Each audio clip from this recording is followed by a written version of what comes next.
Good evening and welcome to the Barside Spurs podcast. And joining me tonight for a virtual pint is Simon. How are you doing, mate? I'm good. How are you? Yeah, okay, getting there, Lot to Excellent. Yeah, dissect tonight. indeed.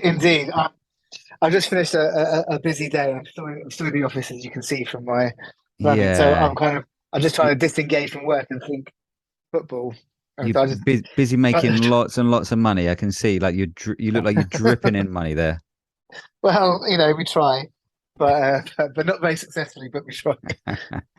And also joining us tonight is the inimitable Rich. How are you, mate? All right. How are we both? How are you, Lee? That's the more important question. Indeed. Yeah. Okay. I mean, I've got my op next week, so I'm just kind of treading water until then. So get, you know, doing okay, doing okay. So should we get straight into Good. it then?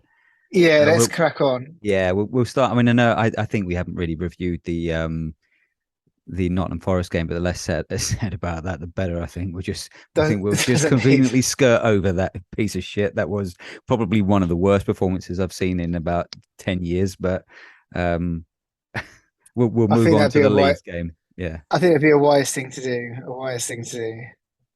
So starting with you, Simon. Thoughts on the team selection? Happy with that? Yeah, I think initially I didn't kind of feel that there's anything untoward. Obviously, disappointed that Romero had maybe chosen not to feature. Um, that's the only way I can describe it. But I think when you look across the rest of the starting lineup, you think, okay, this is.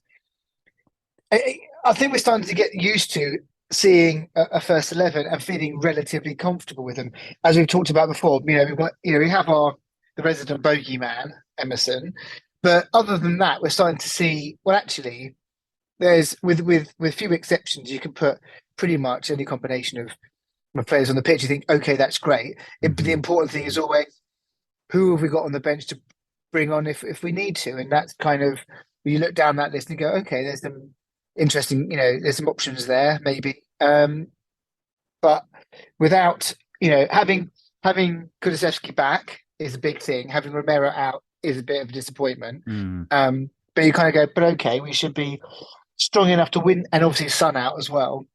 But you kind of go, but it's still a strong squad, and we should have the quality to be able to get it right.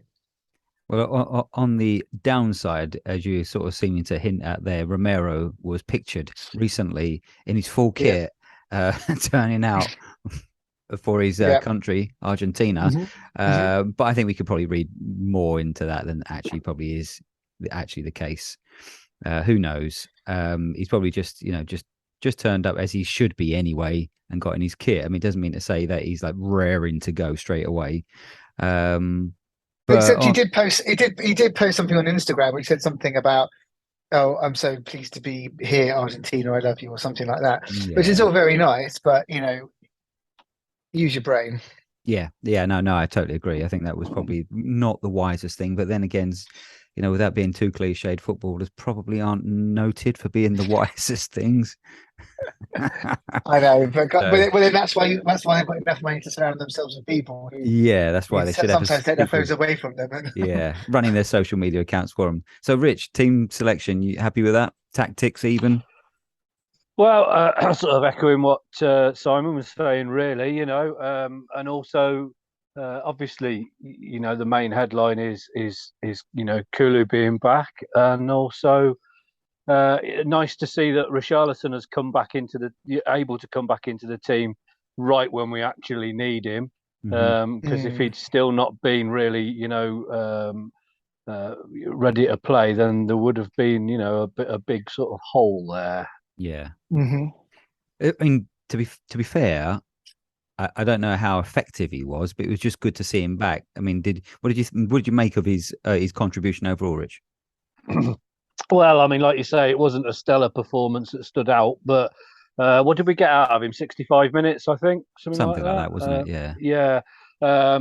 So I mean, it was a reasonable shift, as it were, I suppose you could say. I mean, I don't think anybody really excelled for much of that first hour, did they? So No, and he's coming back from he's on injury, isn't par he? with everybody around him. And like you say, he's coming back. He's coming back. So Yeah, you can't really expect him to hit the ground in top form if we're going to be kind to him. He could Romero does, couldn't he? And just said, "Oh, I'm still carrying a bit of a knock," and not even bothered. So yeah, that's fair enough.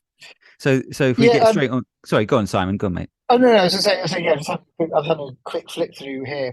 Yeah, so we have 69 minutes out of him before Basuma came on, and I think that's actually pretty decent. To your point, how much of a difference did he made? And if you think about what occurred in that time, could there have been, could he have done more to have been, on another day, could he have done more to set us further away so we were not always trading and catching up? That I think would be a fair question. So someone coming back from injury, yeah, sure, you want to give him a good whack at it, but you could also argue that maybe perhaps 10 minutes longer than was wisest. Yeah, I mean, I've got no issues. He came back in, did a job. He gave it his all, more or less, didn't he? Really, and it's more as much as you can ask for. I mean, sometimes you can have a decent game, sometimes you're not. Yeah, exactly. Yeah, exactly. And it's like one thing we have his effort, his work ethic he will absolutely give his utmost, and he'll get stuck in. He's not just faffing around on the edges. Exactly. He's really 2 feet in sometimes. So let's go to the first goal. We didn't expect this to be the Leeds goal. Thoughts on that, Ritch? What did you think of how we conceded that one? Oh God, I've blocked it from my fucking memory, to be honest with you. Well, I think in he my gets... old age, I'm getting confused about which one's which. Yeah, I think he slips past Dyer, doesn't he? And then maybe Laurie should have done better. But I think is it the young player? I've forgotten his name now. Is it Somerville? Is it Somerville? That's it. That's the one. Jimmy. Yeah, I think for the kids. Yes, keeping it relevant for our younger audiences. Yeah, I agree. It's kind of like he kind of served it to him a bit on a platter, and he knew that Luis had to make a decision, and if he put it too far past him, then he was going to get it in. So fair play. Really, it was our error, and we didn't have enough people covering him. Yeah, fair enough. I mean, I do think Lloris could have probably done better for that. But, I think from the off, the way it was playing, you could kind of get a sense it was going to be pretty open game. Never thought, I mean, obviously, you could level us being a sort of bit revisionist, knowing the actual score. But to me, I don't know about you, I was at the game. It never felt at any point in the game that this was really going to be a game that we would lose. It just felt like a basketball match. So and then not too. You're sorry, not convinced by that, Simon? Yeah, no, maybe. But then and then Royale, we'll come back to him a bit later on because I think there's a few things around that. But a cross comes in and then he just sort of hits it, and should we say, well, it probably sort of met Elon Musk's satellite. In the old days, it'd be in the car park, but the stadium's too big for that now. Yeah. It was pretty bad. But from that point onwards, the discontent started to show, didn't it, for him? Yeah. But like I say, we'll come to that issue in a minute because I think that deserves a little moment on its own, really, to talk about what happened to Royale. Okay. So then we get an equaliser from a corner. Nice control by Kane to equalise. Pretty standard Kane. And then sloppy defending again. We should have cleared it. Looked no danger, but then that was sort of knocked towards goal, and Rodrigo sluts home. And again, Leeds are ahead. What do we reckon on that particular one? Do we reckon that's Lloris's fault, or do we think that's basically, good play from them, or what do you think, Simon? Again, we'll go back and I'll try to remember it now. This the one that was a bit of a mess in front of goal? Yeah, where we didn't really have him. We had quite a few people around, but no one really trying to. Everyone thinking somebody else was going to clear the goal away. I think. Yeah, and basically it was just kind of a bit of a tap in, wasn't it? At the end. Yeah. Yeah. Yeah, they were all So a it's bit just flat-footed for it, weren't they? I mean, it was well exactly. taken, and it seemed to Absolutely. take it quickly, and I think that's maybe what caught Lloris out. But I still think one or two of those goals in this game were probably, Lloris could have done better. But well, yes, could have done better. But at the same time, do we then not say, well, actually, if you've got more organised defence, and if perhaps one of your star defenders who is busy going to be playing for Argentina was actually in the squad, do you think that maybe some of those opportunities would have been shut down earlier? Question. Yeah. So I'm not suggesting it's any one person's fault, but at the same time, there is an argument to say, well, the reason that we don't, we are at less of threat of conceding when Romero's on the pitch is because he is such a solid presence in that defensive lineup, and we know that when he's not there, it is more of a problem for us. Yeah, I don't think, and also with Romero, it's not just his defensive game, which is by far the best of any of those players, but it's also the way that he joins attacks, and he just adds so much to our game. It's like when we'll talk about Kulusevski shortly as well, but like him, it's just we haven't got a replacement. Those players are so crucial to the way we play. Ritch? Indeed. So yeah, sorry. Are you there, Ritch? I think Ritch is frozen in the midst of time. Oh, he's there. Yeah. Oh, yes, he's thinking. I thought it was frozen. No, he's very pensive there. I didn't realise you were coming to me. I was just enjoying listening to you talk. Obviously not close enough. Yeah. Where were we? Yeah, I mean, are those chances not created if Romero's on the pitch? I think almost certainly not, are they? No, I agree. Yeah. But then I think if we jump to the second half again, I think Kulu seemed to really step up his game. I think one of the things I really like about Kulusevski, and maybe we can have a chat about him now actually, is that he does seem to want to take responsibility. I think he seems to revel in the fact that he's so important to the team, and he really did step up. I mean, the first goal that he squared up for Davis.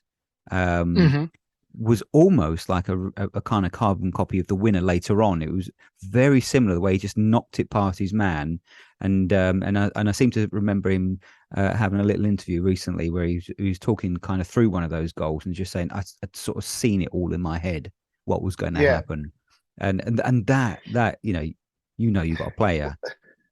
Well, he said that on. So I watched the post-match and Spurs play N17 live, whatever it's called. I don't know.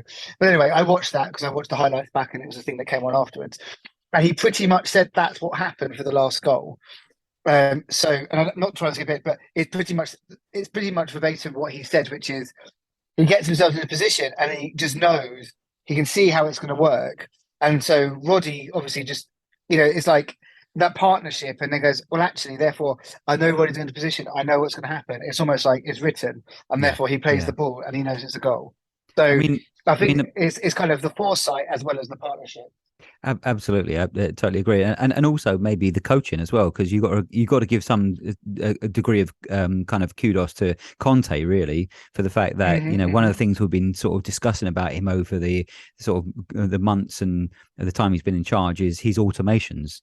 And if he, so partly it's because Kulusevski is such a class player, and he can see this already. But also he's going to know where those players are going to be, because like that final goal, which was the winning goal from Bentancur, Kane was in an identical position. So they obviously know positions to take, which is something which in patterns they must be rehearsing surely. Yeah, you'd assume so. You'd assume that they're practicing set pieces, and they're also practicing tactics for open play. You can see how when they've got the opportunity and they're given the space, how they do these things, which are clearly stuff that they have practiced. Yeah, absolutely. But you still got to create the opportunities to make it happen, to perform them. Absolutely. So I'm going to knock the ball into Ritch, your court actually. So just a bit of some eulogy